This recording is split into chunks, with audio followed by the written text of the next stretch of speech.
بسم الله الرحمن الرحيم الحمد لله رب العالمين والصلاة والسلام على أشرف الأنبياء والمرسلين نبينا محمد وعلى آله وصحبه أجمعين. السلام عليكم ورحمة الله. Let's begin, inshallah. I don't have too much time. I have to go to a limo after. We'll try and make this not too long, but not too short either. Begin by saying that this deen of Islam is a great deen. The guidance that Allah and His Prophet brought us is vast. It not only covers how we are supposed to worship Allah, but also how we're supposed to live our daily lives. That's why we call it a way of life, as opposed to just a religion, how to worship God. Commandments of this deen are many, because they cover every aspect of our life.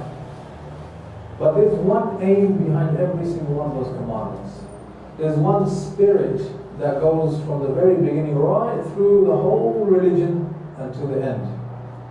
And that aim and that spirit is called Ikhlaas. It is called Ikhlaas. We translate it as sincerity, but later on we'll find out that sincerity is not really an accurate translation for Ikhlaas.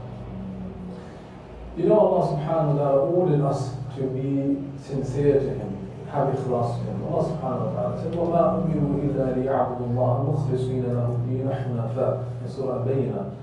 That we were not ordered except to worship Allah, making the deen sincerely for Him. Okay? Making the deen sincerely for Him.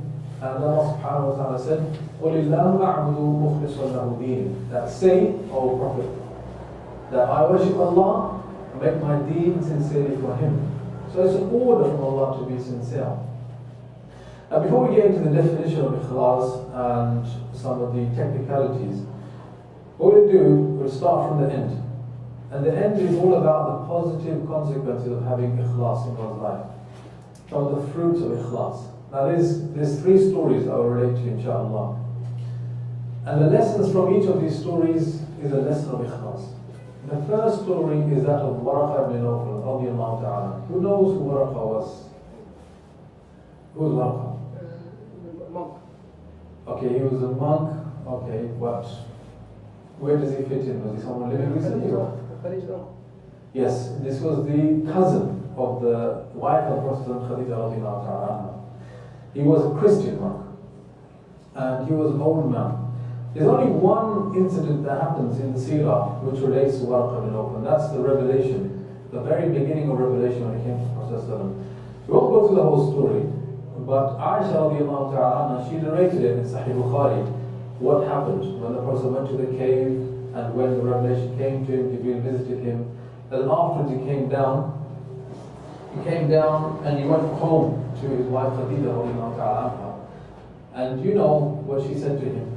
He said that لَقَدْ خَشِيتُ عَلَى نَفْسِي, I fear for myself, meaning I think that maybe I've been possessed by a jinn, or perhaps I've become a madman. Because what happened to him in the cave was so out of this world, unexpected. The Prophet didn't know what to make of it in the beginning. So she soothed that anxiety in his heart. She told him that, you know, كَلَّا وَاللَّهِ مَا يُخْزِيكَ اللَّهُ أَبَدًا, that by Allah, on the contrary, you haven't become mad or possessed by jinn. Allah will never disgrace you. Someone like you with your character, and she related to him his amazing characteristics. And then she took him to Waraqah ibn Nawfal. Now, there's a conversation that happens between the Prophet ﷺ and Waraqah ibn Nawfal. Khadija says to Waraqah, listen to your nephew. And the Prophet ﷺ relates to him what happened in that cave. Waraqah says that هَذَا نَامُوس, that Jibreel, referred to as Namus, another name for Jibreel, was an angel who came to you. The same angel who came to Musa alayhi salam. And so he affirmed to him that you are a prophet of Allah. That is what happened to you in the cave. And then he said, Ya laytani, woe to me, if only I was jada'a, if only I was young. And the person was listening now. What does he mean by that? He says, if only I was young so I would be there when your people throw you out, when they expel you. And so the Prophet said, a mukhrijiyya, said, will they expel me? He was shocked. And here Ibn Kathir rahimahullah in Al-Bidayah wa Nihaya said that the Prophet was shocked because when he thought of that scenario where he'll be thrown out of Makkah, his birthplace, and have to make hijrah to another place, he thought of the great hardship in that, and so that made him shocked. And also perhaps the Prophet was shocked because his people at that time, when he was 40 years old, they knew him as an Amin, a Sadiq, a righteous man, an honest man, a trustworthy person. So he was amazed that these people are going to throw me out. And so Waraqah said, yes, for no man has come with a message like this except that his people turn against him in enmity. And then he said a word, and this is where the lesson is. He said that only if I was there on that day, أَنْصُرْكَ نَصْرًا مُؤَزَّرًا, that I would definitely, without a shadow of a doubt, help you, be by your side. Then after a few days, Waraqah ibn Nawfal passed away. Now Ibn Kathir mentions here that what is amazing is that later on some companions would come to Rasulullah and say, tell us about Waraqah.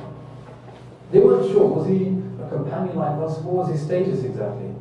Because at that moment when the Prophet met him, no commandments had come. There was no salah, there was no zakah, there was no siyam, no hajj, no commandment whatsoever. There was nothing to act upon. However, the Prophet replied, La tasubbu Waraqah. He said, don't insinuate anything about Waraqah, don't insult Waraqah, don't say anything about Waraqah. For indeed I have seen him in a garden or two gardens. This was collected by Al-Hakim in Al-Mustadrak, and Al-Dhahabi said that the chain of narrators is good.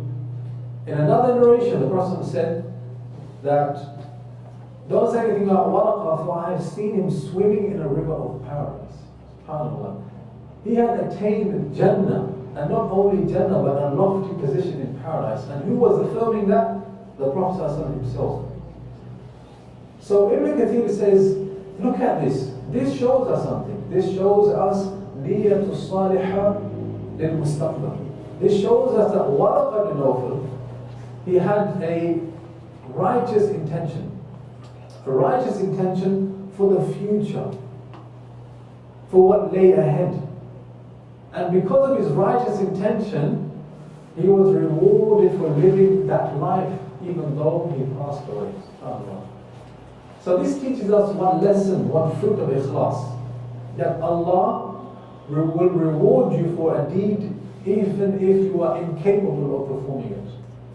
If it so happened that you wanted really to do a good deed, you wanted to make Hajj next year, you put the whole plan together, you saved the money, you told all your relatives, look, next year I'm going to Hajj, inshaAllah. A firm intention, and moreover that intention was pure. It was sincere, there was Ikhlaas there. Then you became pure. And it so happened that Allah took your soul, and you never made that Hajj. What is your fate on Yawm al-Qiyamah? Will you come with that Hajj or not? This story and this lesson teaches us that you would come on Yawm al-Qiyamah as if you had done Hajj, meaning in terms of reward. Allah subhanahu wa ta'ala taught us this in the Quran. This fruit of Ikhlaas, that Allah will reward you for a good deed even if you are unable to do it. In the Quran, Allah subhanahu wa ta'ala said in Surah An-Nisa, وَمَنْ يَخْرُجْ مِنْ بَيْتِهِ مُهَاجِرًا إِلَى اللَّهِ وَرَسُولِهِ ثُمَّ يُدْرِكْهُ الْمَوْتُ فَقَدْ وَقَعَ أَجْرُهُ عَلَى اللَّهِ وَكَانَ اللَّهُ غَفُورًا رَحِيمًا. That whoever left his home making hijrah for Allah and His Rasul, ثُمَّ يُدْرِكْهُ الْمَوْتُ, and then on the way, death caught up with him. He died. فَقَدْ وَقَعَ أَجْرُهُ عَلَى اللَّهِ. Allah says that it is being made obligatory upon Allah. Allah Himself made it obligatory upon Himself to reward him, as if He made that hijrah. وَكَانَ اللَّهُ غَفُورًا رَحِيمًا. And Allah is ever merciful and forgiving. So Allah confirmed. Now, what's interesting is that Tabari, in his tafsir, he mentioned that this verse was revealed pertaining to one man in Makkah. You see, after Prophet made hijrah to Medina, there were some Muslims in Makkah who were unable to leave. Either they were too weak, they didn't have enough money, no provisions. And so when the Prophet reached Medina, he sent out a call that you Muslims now, you have to come. You have to make hijrah. Now one man, his name was Damra ibn Is, or Is ibn Damra. They said they didn't know which way around his name was. When he heard the call that now I have to make hijrah, he found himself sick and bedridden. He couldn't get out of bed, he was that sick. However, he told his family that I need to go, we need to go. And so they put him on a stretcher and they took him. And they left Makkah and they came to somewhere called Ainain, which is somewhere close to Makkah, the next to Medina. And en route, he passed away. He was too sick and he passed away. And so Allah revealed, وَمَنْ يَخْرُجْ مِنْ بَيْتِهِ مُهَاجِرًا إِلَى اللَّهِ وَرَسُولِهِ ثُمَّ يُدْرِكْهُ الْمَوْتِ فَقَدْ وَقَعَ عَجْرُهُ عَلَى اللَّهِ SubhanAllah. About this man, and Ibn al-Tabari said that this shows us that it had become obligatory upon Allah. Allah made it obligatory upon Himself to reward him for making a complete hijrah, even though he never reached his house of migration. The Prophet ﷺ himself taught us this as well. In the hadith of Sahih Muslim, the Prophet ﷺ said, من سأل الله الشهادة بصدق بلغ الله منازل الشهداء وإن مات على فراشه. Salawatullahi wa salamu alayhi. The Prophet said that whoever asks Allah for the death of a shaheed, بصدق, truly wanting it. He wasn't just saying it, two friends having lunch one day and then one saying, yeah, I wish, inshallah I could die as a shaheed. Maybe, hopefully. No. This person really wanted that. In his mind, he really wanted that. And he was asking Allah to give him that opportunity. بصدق بلغ الله منازل الشهداء وإن مات على فراشه. Then Allah, the Prophet said, Allah will grant him the station of martyrdom even if he dies on his bed. Even if he dies on his bed sleeping. Allah will grant him that. How comes, Ya Allah?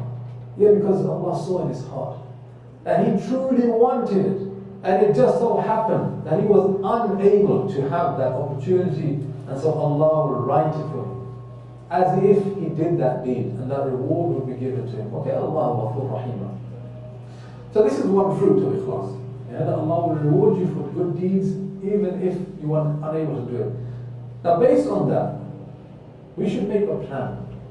A personal plan, where we commit ourselves to a good deed. Some good deeds. We say, there's a few good deeds here that I should commit myself to. Make a plan that, for example, every Monday and Thursday I know that a person used to fast.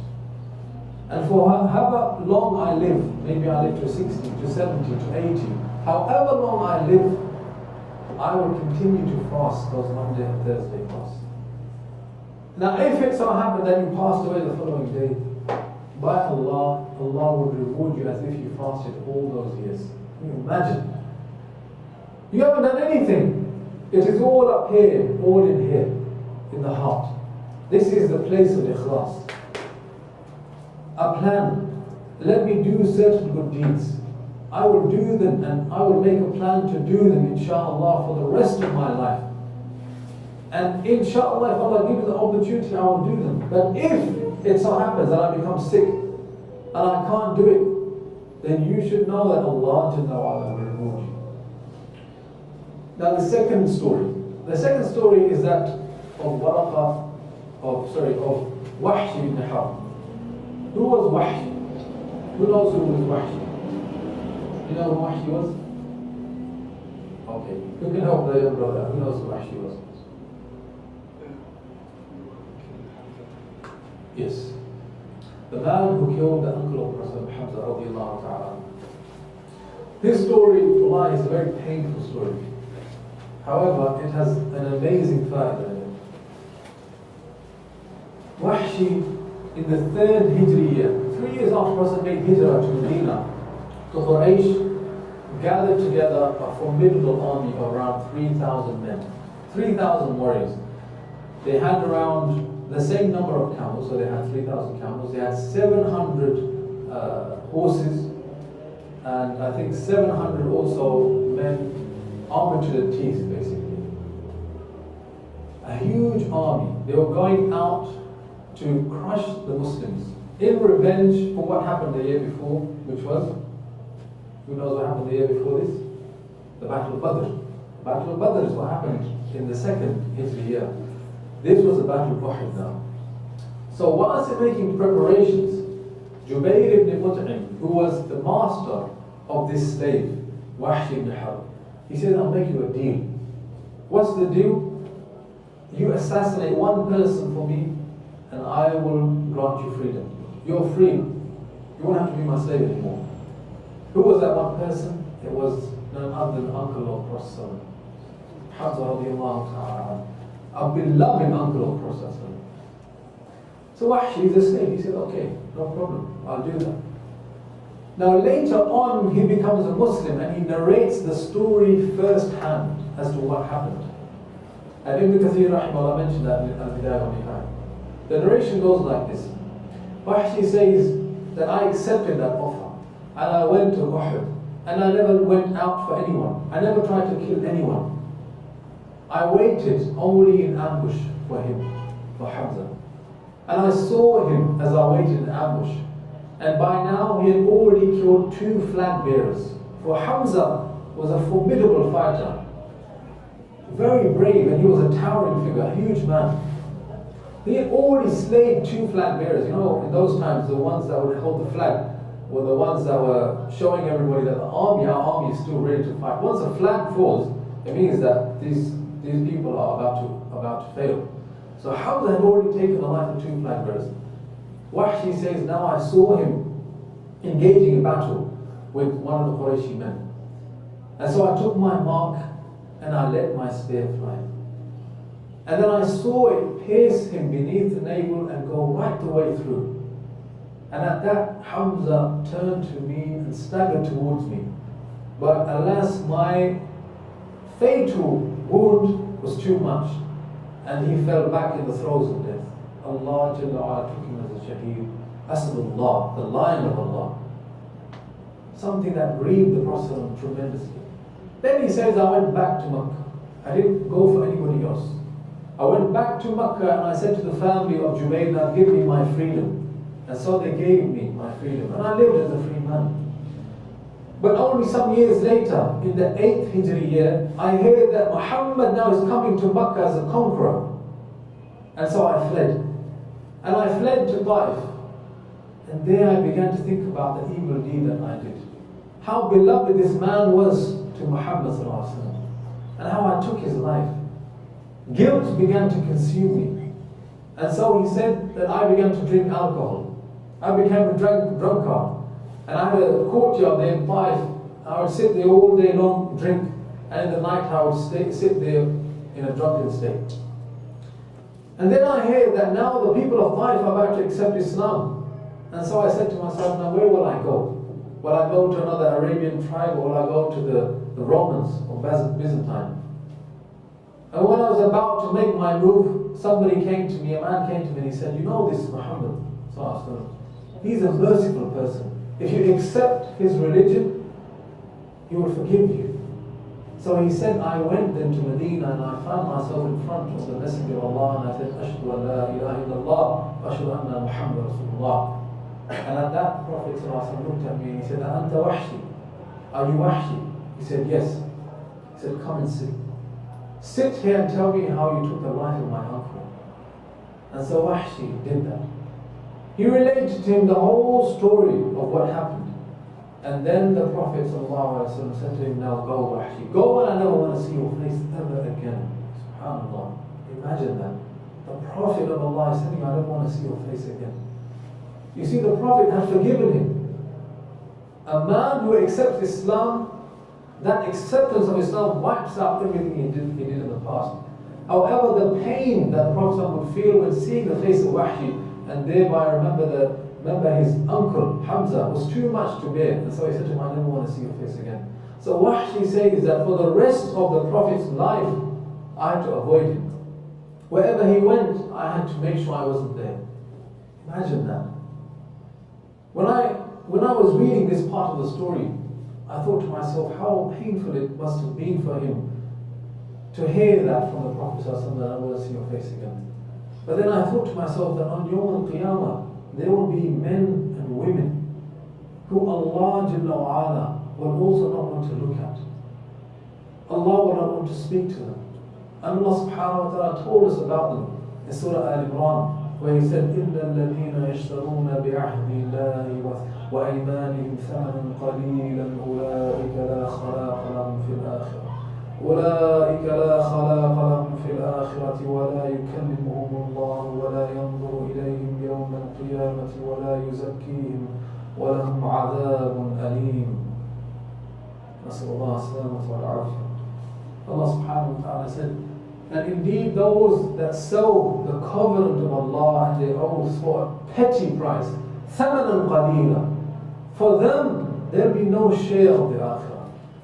All of the delights of paradise, all of that amazing reward that Allah has created, a heaven as vast as the heavens and the earth put together, they have no share of that.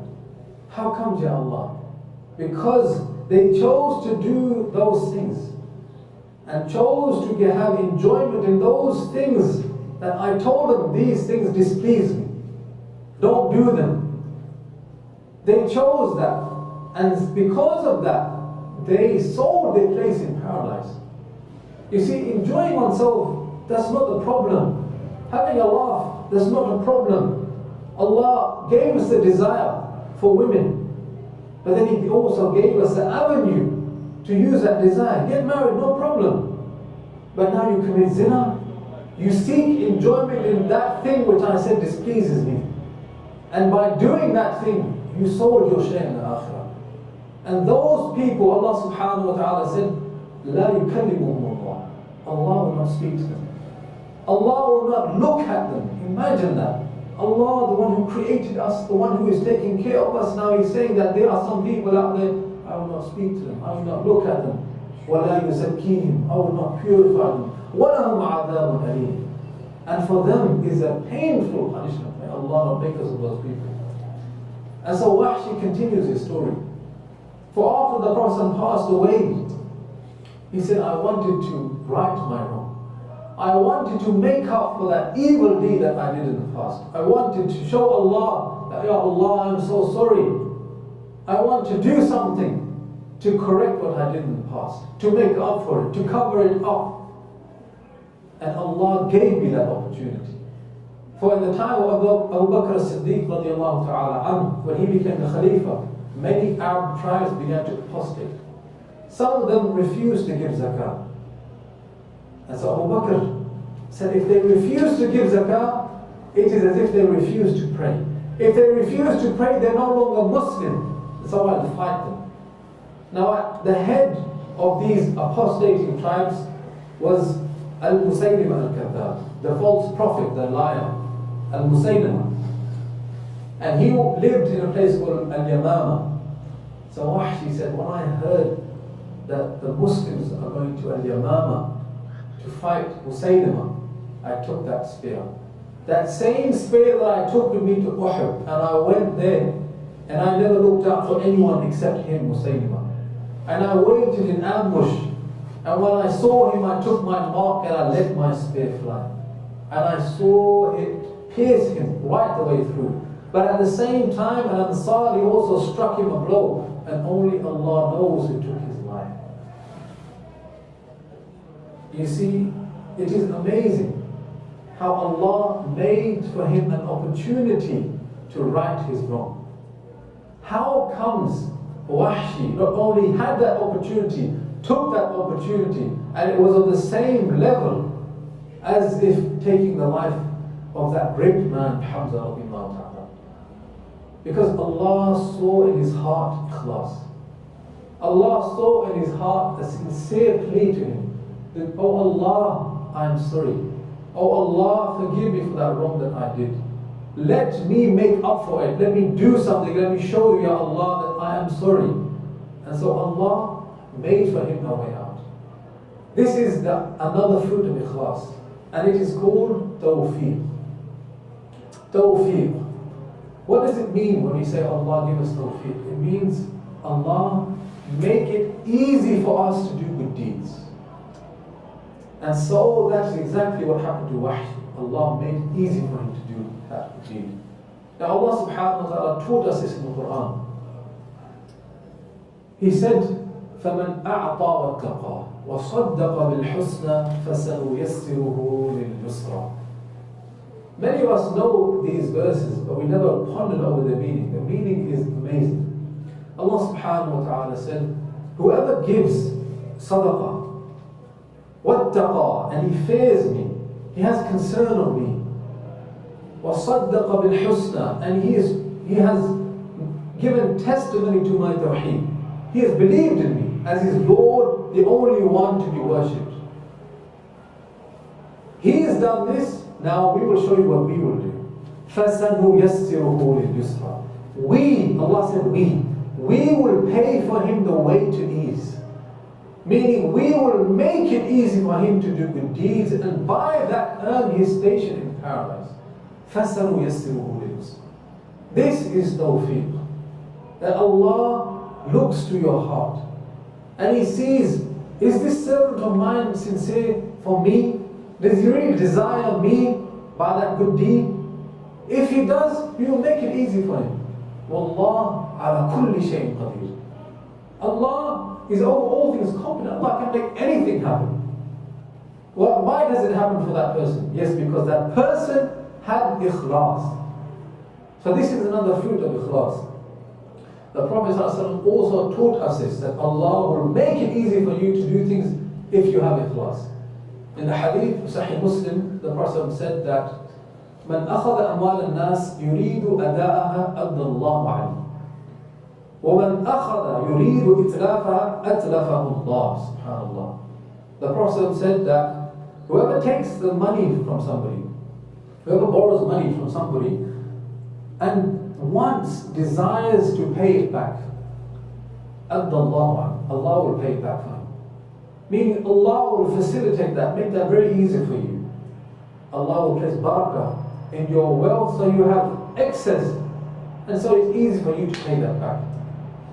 On the contrary, whoever takes it intending thereby to squander it, a brother said to another, look, I'm in need, give me £500 please. And when he asked him, in his mind, his intention was, I'm going to take it, I'm not even going to bother to pay it back. Allah subhanahu wa ta'ala said, the Prophet said that Allah that Allah will place him in ruin because of that. Allah will place him in loss because of that. That person will lose out. How comes, Ya Allah? Just based on that person. What was his intention? If his intention was good and sincere, then Allah Jalla wa Ala says that He will help him pay it back. And in that surah, the Surah Al-Layl, the very opposite has also been mentioned. That for this person, I will help him, make him do good deeds, allow him to do good deeds, help him do good deeds. And then Allah subhanahu wa ta'ala said, وَمَنْ بَخِلَ وَاسْتَغْنَى وَمَنْ بَخِلَ وَاسْتَغْنَى. This is the other person. Whoever is miserly, he is stingy, he doesn't want to give anything to anybody else. وَاسْتَغْنَى. And he thinks himself free of Allah. He turned his back on Allah. Forget about having ikhlaas to Allah. He thinks himself he has no need of Allah Jalla wa Ala. وَمَنْ بَخِلَ وَاسْتَغْنَى وَكَذَّبَ بِالْحُسْنَى. And he belies my tawheed, he belies my worship, he belies faith in me. Then Allah subhanahu wa ta'ala said the same thing again. فَسَنُيَسِّرُهُ لِلْعُسْرَى. That we will help him, we will make it easy for him to do those things that will pave the path to hardship, pave the path to Jahannam. SubhanAllah. May Allah save us from that. How comes, Ya Allah? Yeah, because look at him in the first place. He is the one, he never intended me in the first place. He never had ikhlaas to me in the first place. Quite the opposite. He thought himself of having no need for me. He turned his back on me. And so Allah Jalla wa Ala let go of him. This is the opposite of tawfiq, called khudlan. And Allah let you go. And by Allah, if any one of us was let go by Allah, we would surely fall. So this is the second fruit of Ikhlaas. Okay. So now let's go to, there was a third story as well, but because of time, we'll have to now just try and go into some technicalities of Ikhlaas. So what is the definition of Ikhlaas? Well, firstly, what is the meaning of Ikhlaas linguistically? Ikhlaas comes from the verb أخلص يخلص, which means to purify something.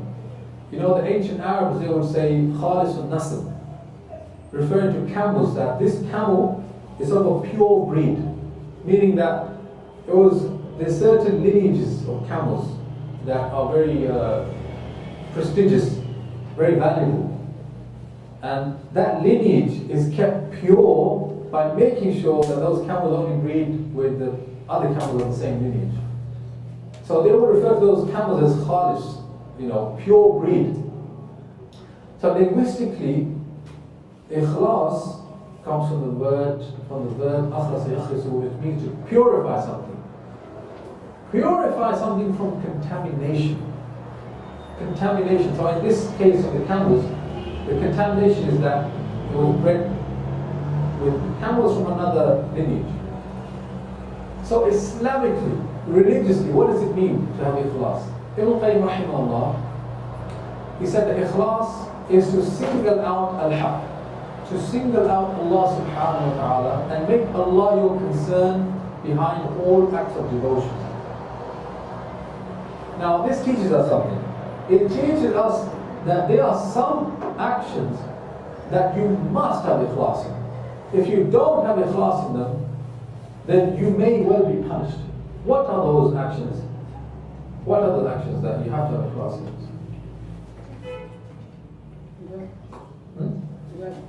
Ibadah, yes. Ibadah, yes. You have to have Ikhlaas in your salah, in your siyam, in your zakah. All the prescribed acts of worship, you can't do them for somebody else, can you? So doing them for Allah and Allah alone. However, there's other actions that you can have Ikhlaas in. If you had Ikhlaas in them, then you will be rewarded for it. Those are the worldly acts. Eating, sleeping, drinking, how you behave with your friends, relatives, your wives. These are worldly acts. You don't have to do them for Allah's sake. But if you did them, then you would get a reward for it. Why? إِنَّمَا الْأَعْمَالُ بِالنِّيَّاتِ. Because the Prophet said that indeed actions will be judged, according to one interpretation, judged according to the intention behind it. So this is the definition of Ibn Qayyim rahimahullah, and we learn from that Ikhlaas is broad. It can cover worship as well as worldly acts. Other definitions as well. Some of the Salaf said that Ikhlaas is to seek out Allah as your only witness to the good deed that you do. So a person gives sadaqah.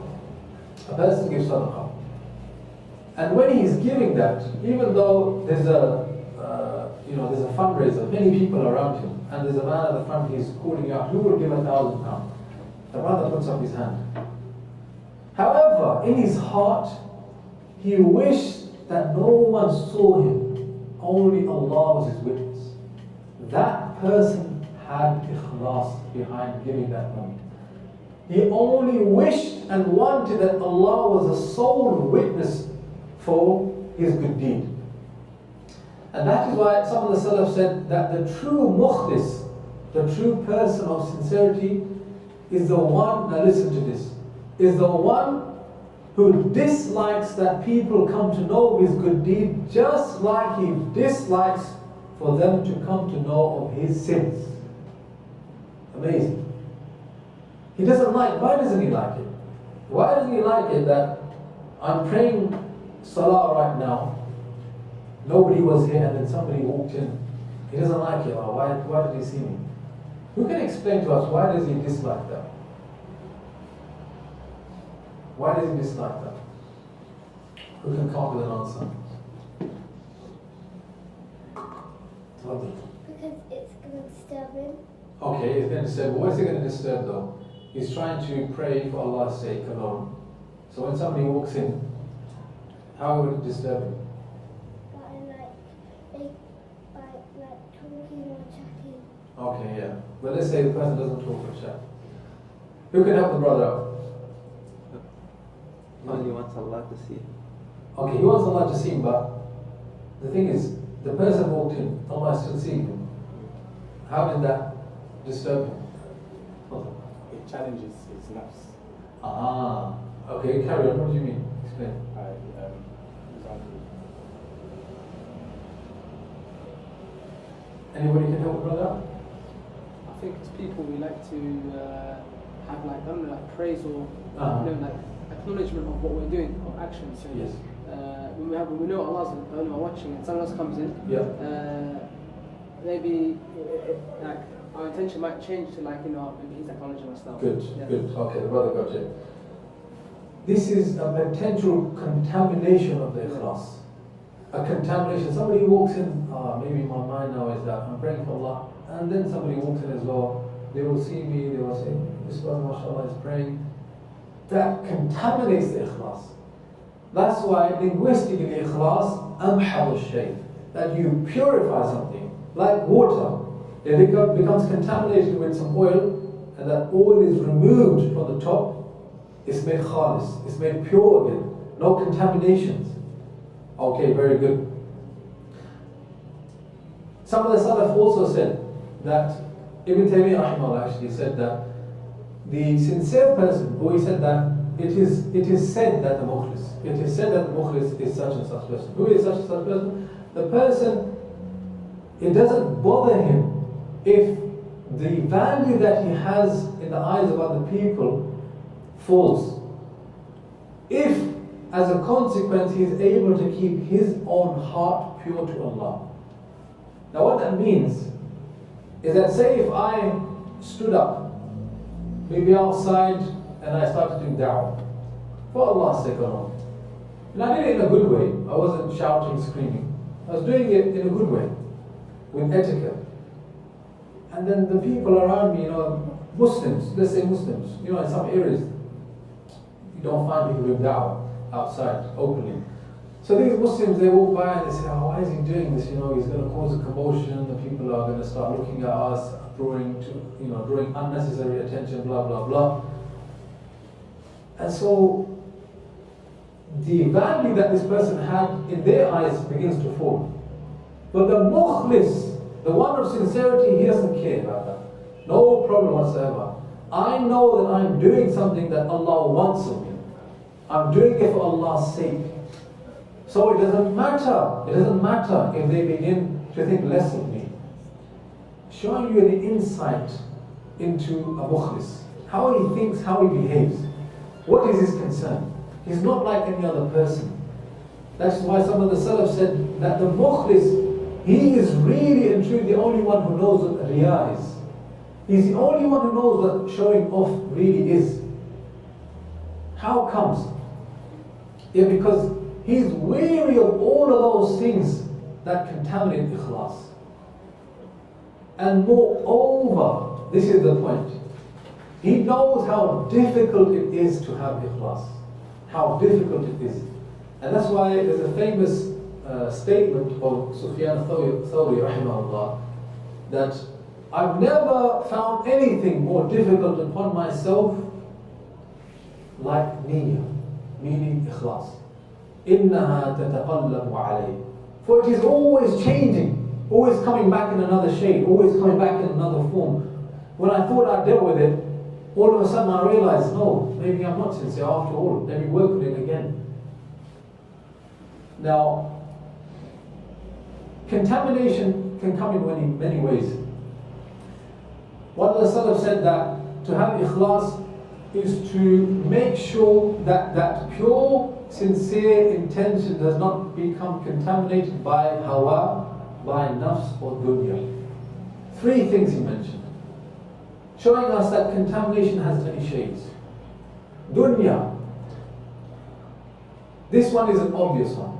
The person says, I'm not going to tell you about Islam whatsoever until you give me some money. I want some money in exchange for talking to you about Allah's religion.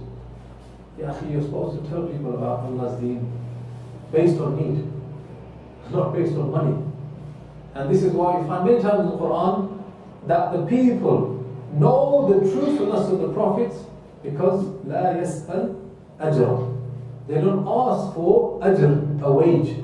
And this is what one of the stories of Surah Yasin, Ashab al-Qarya, this man who comes from Aqsa al-Madinah, from the farthest distance of the city, he comes where people are rejecting not one but three prophets, and he says, اتَّبِعُوا مَنْ لَا يَسْأَلُكُمْ أَجْرًا. Follow those that don't ask you for any wage. The fact that they don't want any money from you is an indication that they are sincere people. So dunya is one. This is an obvious one though. Then he mentioned Hawa. Hawa, this is more subtle. Like this example, the brother is praying all alone and the person walks in. Aha. Hawa, this desire for respect in the eyes of other people. You know, people that come from a broken home, they never had love from their parents. Unfortunately, there's many people in our community. A broken home. One of the things you find is that they suffer in life because they have this burning desire to have love from other people. Burning desire to have some value in the eyes of other people. How comes? Because they never got it when they were supposed to get it at home from their parents. A mushkila for this person. Because in his mind, he's always going to be thinking about the eyes of other people. Maybe they see me, now they know who I am. Now they know who I am. I give this much money in sadaqah. Now those people, they know who I am. This is hawa. Riya, showing off. However, this is something we know about as well. But then he mentioned nafs. Nafs, what does this mean? How does this element contaminate our ikhlaas? Well, ponder over this. How many times do we hear the news of non-Muslims giving tremendous amounts of money in charity? They're called philanthropists. You know, they're millionaires, billionaires. Maybe they become very old now. And you hear that they spent thousands, millions of pounds for this noble cause, this cancer research, or this cause, that cause. I ask you, what is their motivation behind doing this? What do you think, what is the thing that is motivating them to get their money, knowing that they don't believe in Allah, they don't believe in Akhirah, they don't believe in Thawab? So all those things are taken out of the picture. Why do they do that? What is motivating them? What do you think? What do you think is their motivation? Okay, but you answered too many. MashaAllah. So somebody else has to answer. Who else? Did you know? Sure? Okay, who else? Come on, there must be a reason. They're not just doing it, they're not robots. They want people to think good of them. Okay, that's one reason they want people to think good of them, but we're relating this back to nafs. This nafsi element is contamination. What do you know? Huh? They want to feel good about themselves as well. Okay, excellent. Were you going to say something different? This is a point. Self-gratification, that good feeling that comes about when you put food on the table for a poor person. You help those people out. Wow, amazing. There's a buzz that comes to you because of doing that good deed. Now, I have to make a distinction here, an important distinction. There's a difference between having that feeling, or that feeling coming to you, and seeking that feeling. There's a difference between the two. One comes even before you did the action. I want to build that well in that poor country, in that poor village, because it makes me feel good. Nafs, contamination of ikhlaas. This is something that comes to every single one of us. It's not just the non-Muslims. Every single one of us has this element of contamination. How many of us love to stand in Qiyamul Layl behind an imam with a beautiful recitation? Let's be honest, every single one of us. Just a second though. What? The motivation. Is it really ikhlaas? Or is it because of your enjoyment? A sensitive issue. Maybe there's something there. Maybe I'm standing here because I love to hear the recitation of the Quran. No problem, akhi. However, is this the reason why you came here? If it's the reason why you came here, then your ikhlas became contaminated. Yes, it's not an easy thing, my brothers. Having ikhlas is one of the most difficult things that you will ever have to battle with. That's why Sufyan al-Thawri, rahimahullah, said it like that. Never came across anything more difficult upon myself than niyyah, because it's always changing, so many different shades. So now we just want to summarize Ikhlaas. Ikhlaas then is to seek Allah alone in doing your deeds. And when we say seek Allah alone, we mean three things. And three things only. That you seek Ridwanullah, the pleasure of Allah.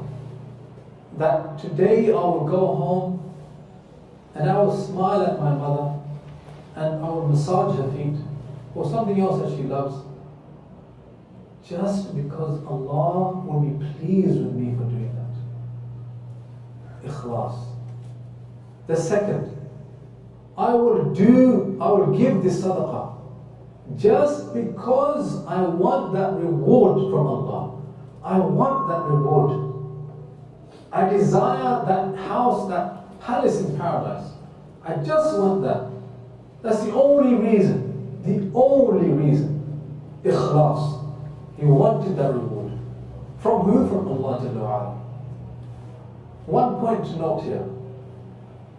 The ajr of Allah, the reward of Allah comes to you in this life and in the akhirah. So when a person says, let me give sadaqah just so I can have barakah in my income, is this ikhlaas or is this something other than ikhlaas? Who can answer? Something different from Ikhlaas. Something? Different.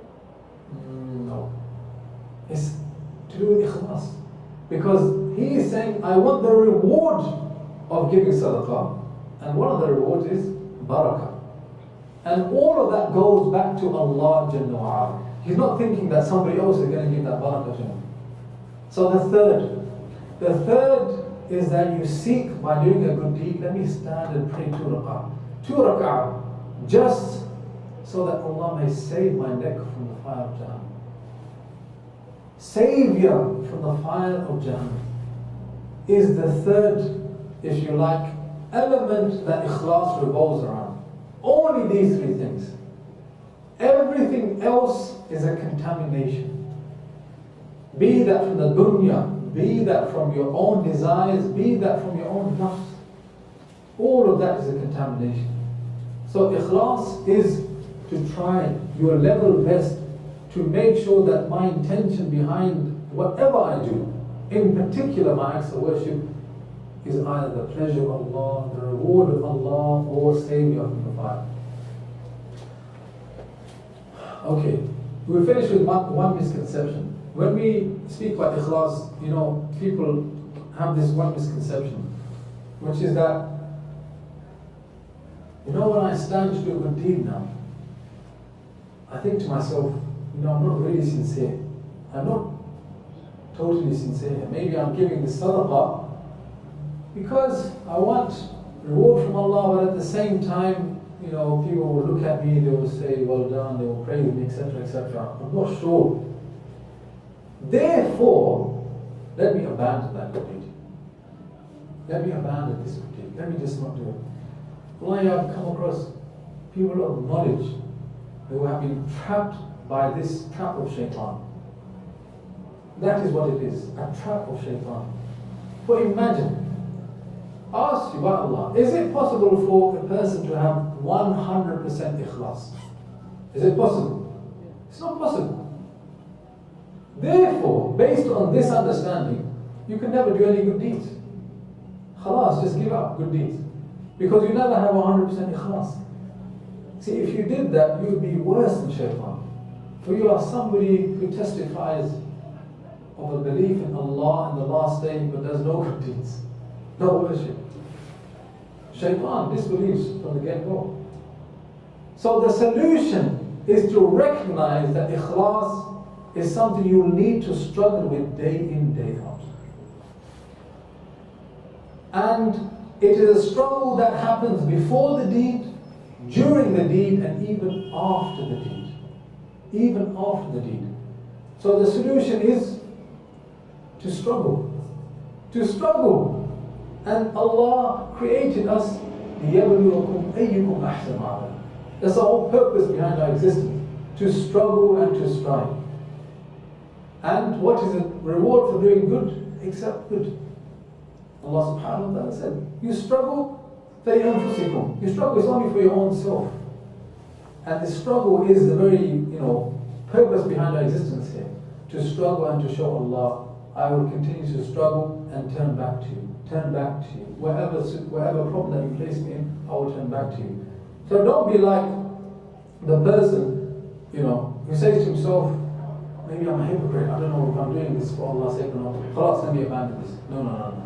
Recognize that you will always have shortcomings in Ikhlaas, but the solution is to go back and to struggle. And to struggle and to strive and ask Allah to make you a sincere person. So, inshallah, with that, we come to the end of the dars. سبحانك اللهم وبحمدك أشهد أن لا إله إلا أنت أستغفرك وأتوب إليك.